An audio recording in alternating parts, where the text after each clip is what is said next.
Hello, thank you for joining me. I'm in Leigh-on-Sea today in Essex and we're going for a walk up to Hadleigh Castle. I came here on the train on the London Tilbury Southend line, which is just there, and a train is about to pass just to show the railway lines there.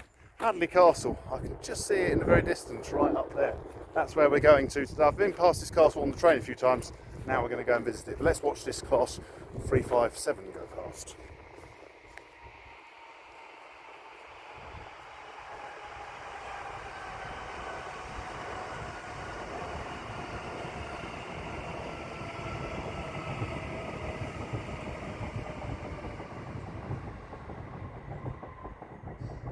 There we are, that's heading towards Southend or possibly Shoebury-Ness.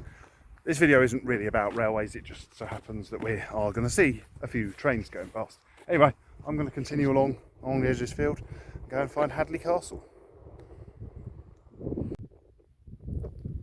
So I've been walking for about a mile now from Leigh-on-Sea, following the railway and the Thames estuary towards London. In the distance I can just about make out Southend Pier. As the view opens up, just down there's Canvey Island, and over there is Kent, and here in front of us is Hadleigh Castle. Now this castle, it was built by Hugh de Burgh. He started building it in 1215 and it was finished around 1230. It was built for King Henry III, and then it was later became a favourite summer residence for kings, very handy for London.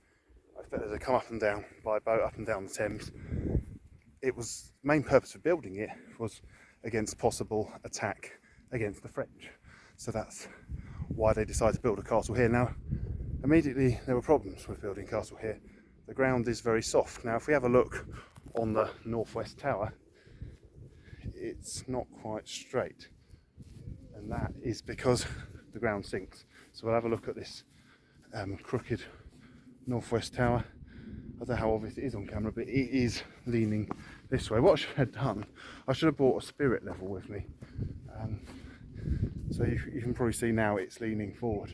I'll be interested to see how much it's actually leaning forward. So if we go down into the tower, if I was to put a spirit level here, yeah, I think you can get the idea. It's leaning over. I don't think it's going to fall over on me right now. And that is the southwest tower, the most prominent surviving feature of the castle. So we'll go and have a look at that. And then here is the Barbican. A bit more of the castle over there. We're going to have a look at that in a minute, get a good view out. I don't know how much the camera's picking up, but I can see towards London, I can see the Thameshaven port, and then of course there's the railway line down there. If a steam train came along here, which they do from time to time, I think up here would be a really good place to see it. Actually, a steam train did come through here yesterday. I was on it, so I saw the castle from the train, but I didn't see the train from the castle. But if you want to see that train, have a look at the link on screen now. That is the train coming into Shoebury-Ness yesterday morning. I went all the way to Shoebury-Ness because I wanted to do steam out of Shoebury-Ness and do steam on this railway. Anyway, it's not supposed to be a video about trains, it's supposed to be a video about Hadleigh Castle. Now, as I was saying about the cracking and the subsidence, have a look there, there's more evidence. So although this castle seems to be relatively intact, this tower of the castle is relatively intact, we've got a big bit missing here. So I reckon very slowly the castle is sinking this way, but I expect they'll do whatever they can to keep it up. You can see up there a couple of fireplaces, where the flues of the chimneys, windows, and another flue of a chimney. Now if you'll have a look here, I'm not going to climb the wall, but I've noticed there are some holes there. I expect that there was probably a toilet around there somewhere. Maybe there was one here on this floor and one higher up. There's another one. So there's probably like 3 toilets, one on each floor. And it would have gone straight down there. In fact, let's go around here and see if we can see where it would have gone. Obviously, it didn't have flushing toilets in those days, just simply used gravity.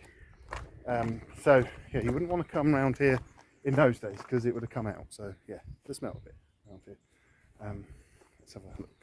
Well, as soon as we're down here, let's just go around the castle. It's quite interesting because it's round on the outside, and I think it was it hexagonal or octagonal inside, one or the other. Either, I can't remember if it had 6 or 8 sides, but it's round on the outside. And there's quite a nice feature is this band of flints going round. I understand most of the material came from Kent. Now we can see Kent over there, so they must have brought it across by boat. Also quite prominent over there. Again, it's very hazy, so the camera's probably not picking it out. I can see the grain oil refinery, and from there trains take the oil to Colnbrook and then onto Heathrow Airport. Aviation fuel is produced there. Also at the moment they're producing HS2 tunnel segments there as well, I understand. There's a lot of, I can actually see, again it comes from here, I can see a flame on top of another oil refinery.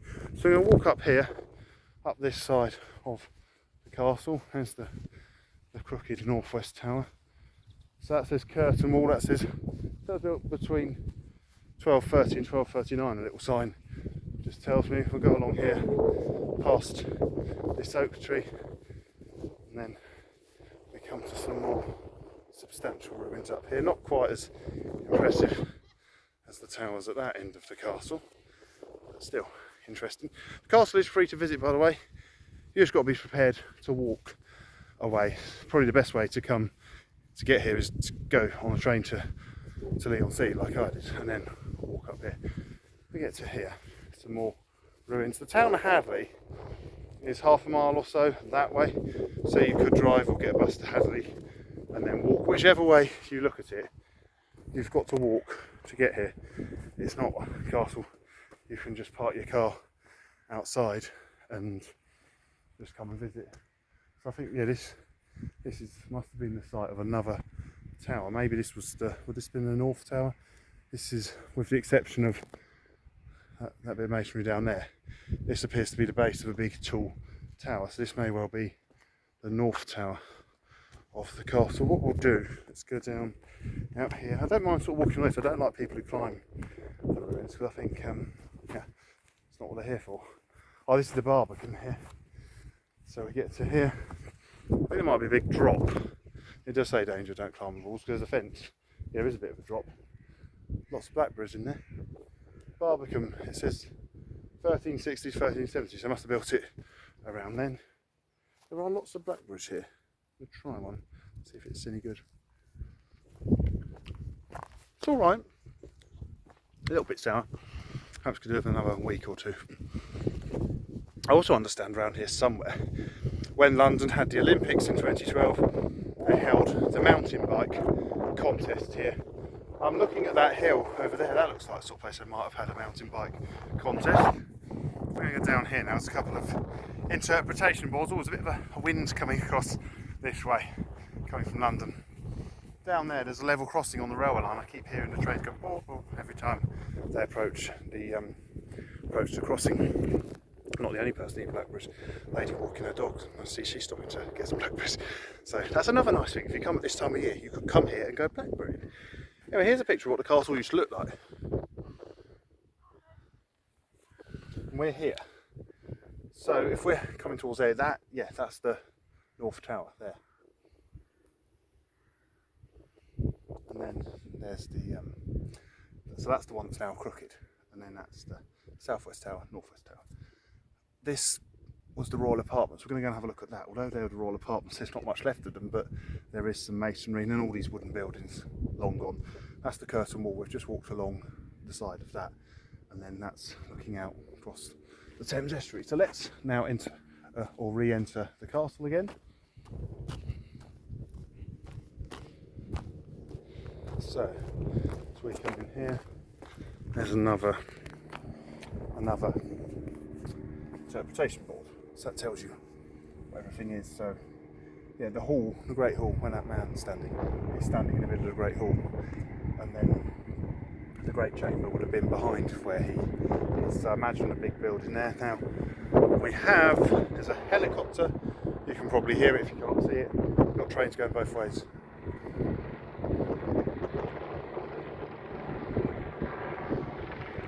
They're Class 357s. I've seen a couple of the new Class 720s, which are not going to replace the 357s.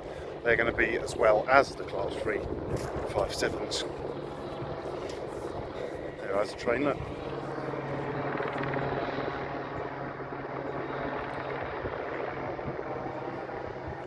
The London, Tilbury and Southend line was at one point known as the Misery line, because it was always known to have various problems. today it's probably one of the most reliable railways there is. So it's a bit, the only thing I'd say to give it the title of misery line is, when, and that's not really true anymore, is it only had one type of train, so it was a little bit boring. You get freights down the other end, but you don't get much come through here other than class 357s, but now you're going to get the 720s, and then occasionally you do get steam trains. So it does have a bit of variety, but it's a bit boring train wise. Also, the other thing is, every railway station on this line at one point had ticket barriers, or all of them except Southend East had ticket barriers. I noticed the other day Stanford La Hope, at least to one entrance, doesn't, and I think Perfleet doesn't to one entrance. Anyway, I'm now in the, I'll just walk through a wall there, but I'm in the Great Chamber because there's no actual obvious doors. I'm going to walk through a wall again. Something else I wanted to show you, it was right in the middle of the Great Hall, something that came in the castle's later history. So around the 16th century, we're moving on a bit now, the castle was demolished. There was lots of lead in all the windows, and what they did to sell it all off, they built this here to melt down the lead, see that? So I think, you know, the lead would have been melted down, there'd been a fire burning there, melted down, they could have sold the lead for scrap. So it's like a very, very early form of scrapyard or scrap recycling. Nowadays when we think of scrapyards, we tend to think of where cars and trains and various other things go, but yeah, back in the 16th century there were scrapyards, and there was one here. I'm going to now begin my long walk back down there. Oh, one other thing that I think is quite amusing, it's purely by accident, have a look at the shirt I've got on. That is a shirt of a thumper. I bought it at the Lavender line last year. Funny enough, first time I did this line was on the Hastings unit, so it's not the same sort of thumper, but it's still a thumper. So I don't think a thumper's been down here since that time. I think, what was the tour called? It's called the Thames Tidal, and it went all the way to Shoeburyness. I did it because it did some interesting rare bits of track, and I hadn't done this line. So here I am bringing another thumper to the misery line. So yeah, if you want to see the video it appears in, have a look at the link on screen now, but it's completely different. Anyway, I think I've pretty much finished my visit to Hadleigh Castle. I'll just take one more look at the tower, and then we'll finish down there looking out across the Thames estuary. There's also a bit of a debate as where does the Thames end and where does the sea begin. This is Leigh-on-Sea, Southend-on-Sea, but some people say, and I quite like this one, that the end of the Thames is Shoeburyness on this side and Sheerness on the Isle of Sheppey in Kent on the other side, and I quite like that one. So technically it should be Leigh-on-Sea and Southend-on-Sea, but anyway, they sound better, I think, Southend-on-Sea rather than Southend-on-Thames and Leigh-on-Thames. So, hope you enjoyed this video. Thank you very much for watching.